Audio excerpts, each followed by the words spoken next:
Have you been spending time pulling sliders left to right in your workflow in order to adjust exposure, vibrance, luminance, and so much more of them in Adobe Photoshop?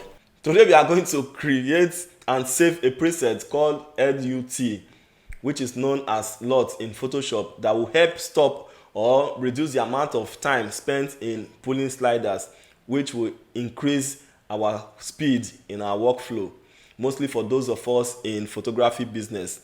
This is Twisted Creative. I like my name. If it's your first time on this channel, please do me a favor. Do me a favor by hitting that subscribe button. Not by hitting that subscribe button. Also, ring that notification bell so that you don't miss any of the next video. Without wasting much time, let's get into it. These are the images you are going to be using. This is 1, this is 2, and this is 3, and this is 4. We are going to apply these settings on this image. Then we'll save it and we'll use it on the other images to see how it's going to look on them. What we have to do is basically adjustment layer. That's what you do once you are trying to do anything like LUT. You are going to be using adjustment layer. Before we start, we need a background layer, and I don't want to use this image as a background layer, right? So what I want to do here is for me to unlock this image to make it layer 0. It's no longer a background layer, then it's a layer on its own.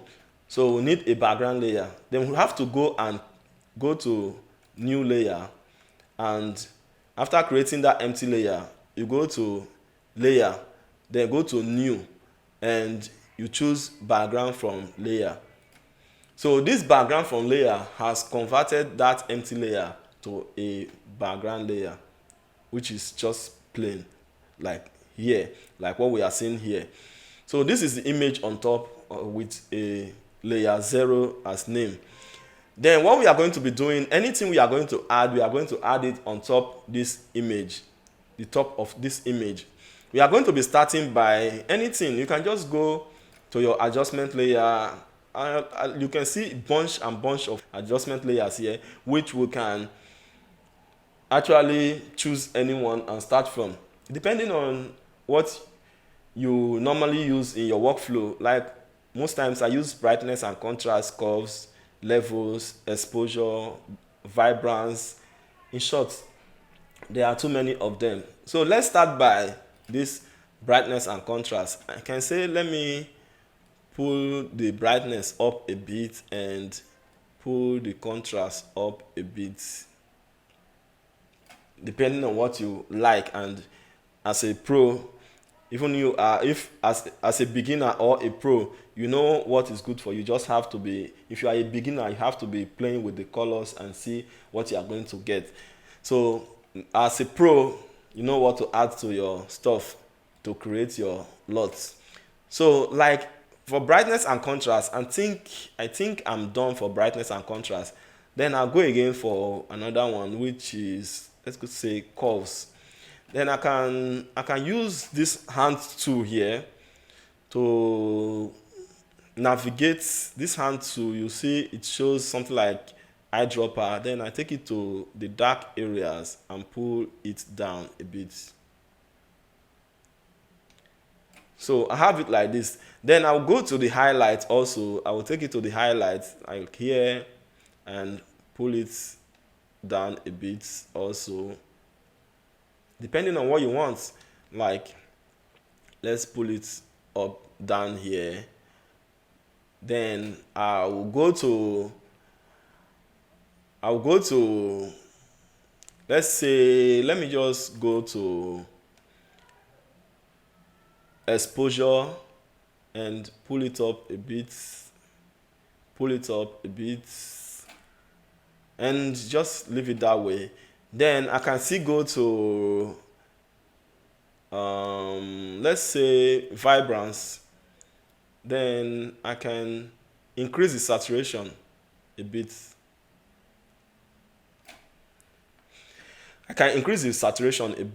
On the vibrance. Then what else? Let me just go to we can still go back and adjust the brightness and contrast. Let's see brightness and contrast. Let's pull it up. Let's increase the contrast a bit. Then I'll go to hue and saturation. I'll go to hue and saturation. Then I will not change anything here. I will just change the blend mode to from normal to, let's say, color burn. Then this color burn, I'm going to change the fill to, like, let's say 10. Then I still go to the same adjustment layer and pick the same hue and saturation, but this time I'm not going to touch here anyway. I'm not going to change anything here, but just to, I will go and change the blend mode to color burn, color dodge. Then I can change the fill percentage to 10 also. Then as you can see, the image is coming up. Then I can still go to the vibrance. And adjust the vibrance. Double click here and adjust the saturation here. Bring it down a bit. Then you can see what we are having here is looking great already. Okay, let's go to for the text style, let's go to selective color. Then we have red here. With this selective color, what I actually want from this selective color is the text styles. You know, like if you have to think of other photos, you have to think about maybe just their text style. You'll be thinking about something like blue, because if you make adjustments, anything pertaining red, that means you'll be affecting the skin tone. You'll be affecting any other part which is not supposed to be. Like, I just want it to be for the text style, which is going to be something like blue, at least green a bit, and some other, let's say we have to leave red behind. Then like yellow, you can pull down the yellow a bit, the blacks of the yellow, as in the blacks inside the yellow, you have to pull it down a bit. Then you go to the greens, you pull the blacks down a bit. Mind you, they may not be green on this image, but the other image you are going to be using this preset for, there may be green on them, so green on their text type. So that is why we are doing this. So we pull the blacks of the green down a bit. Then we go to cyan. We can pull down the cyan a bit, add the black to make it richer. That is a kind of reducing the luminosity of the cyan. Then if you go to blue, you do the same thing. You can see pull it down a bit. Let's say 19 plus 19%, 22% is okay. Then we'll also go for magenta. Magenta, most time it do affect the skin, but just have to pull it down a bit and pull it up a bit to like 14 or 16 plus 16, it's okay. Then you go to white.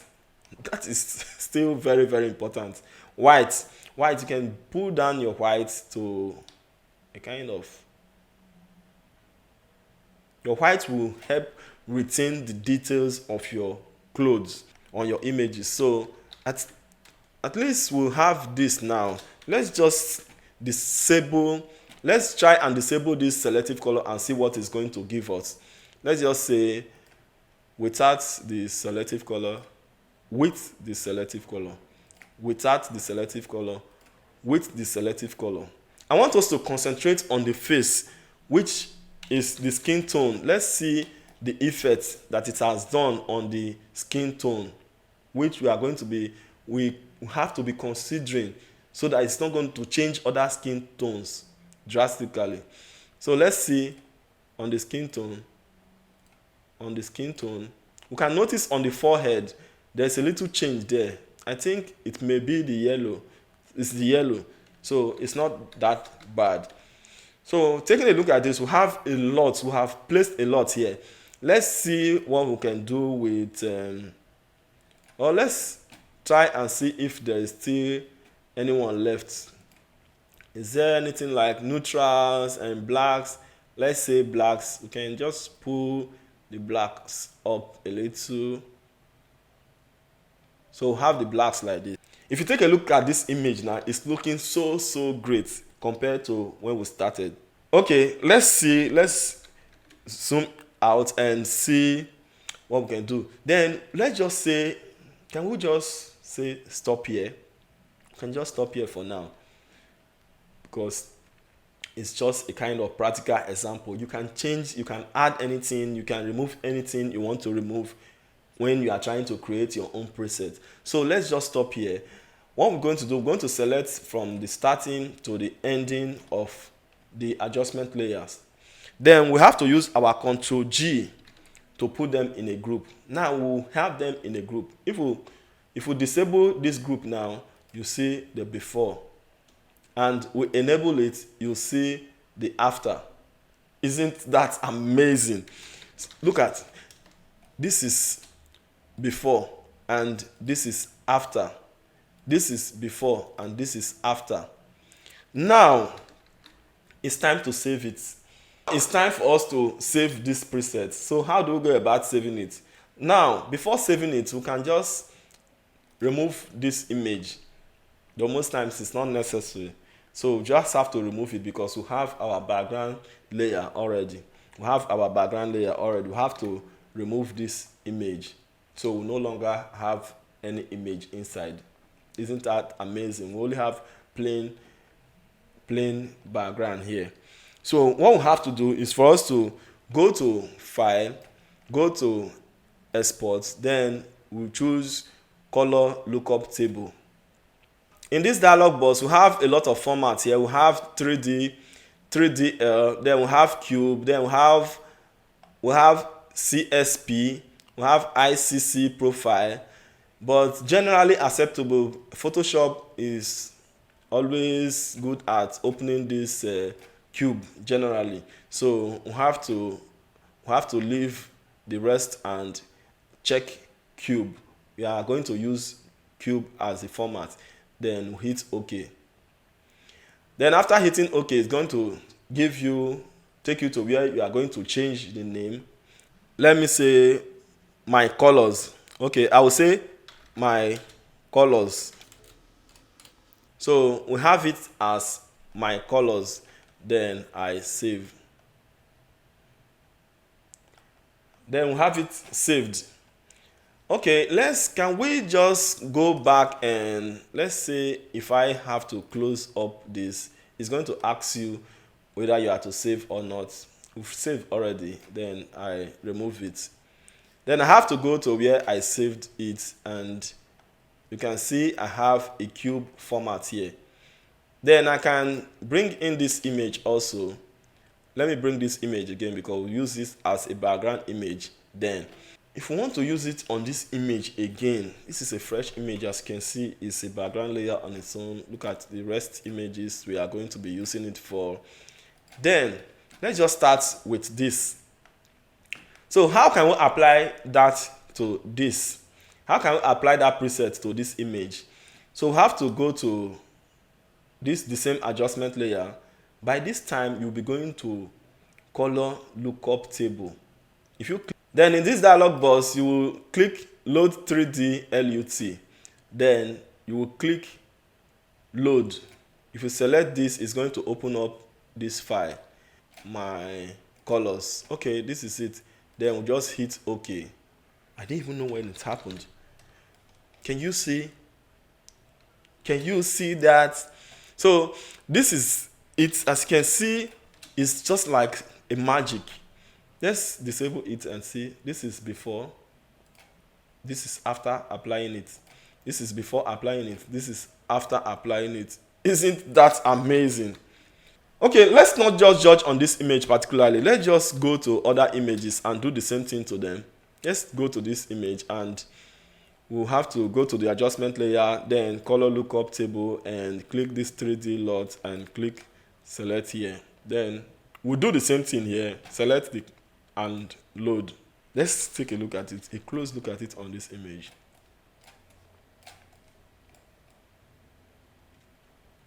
Isn't it amazing? Then another thing you have to do, like if you feel the effect is too much on this image like this, that is why it's always good you add more and make it, you have to increase everything you are doing in SS so that you can reduce, so that you have room to reduce, because you cannot add, you can only reduce. So we have this, we can reduce by reducing the opacity. We can drag the opacity down, like since 75%, let's say, depending on your image, you can take it down as you wish. So this is this image like this at, let's say, 70%. Isn't that amazing? Okay, let's go to the next image instead of wasting time and see what we can get from this. We'll go to the same adjustment layer and choose color lookup table. Then color lookup table, from there we'll go to 3D LUT, load 3D LUT, then you click load. You select this and load.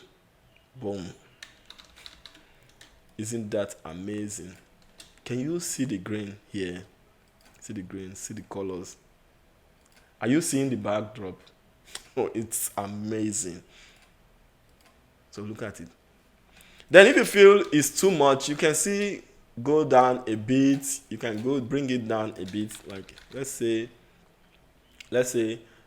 bring your opacity down, drop your opacity down a bit. If you feel you like it like this, it's perfectly okay for you. So this is it, and let's see other ones like this one. Let's see having a kind of similar backdrop. Let's say we'll click this and go to color lookup table and load this. As you can see, boom. So like this one is a kind of having too much contrast on it, and I think we'll have to pull it down to, like, let's say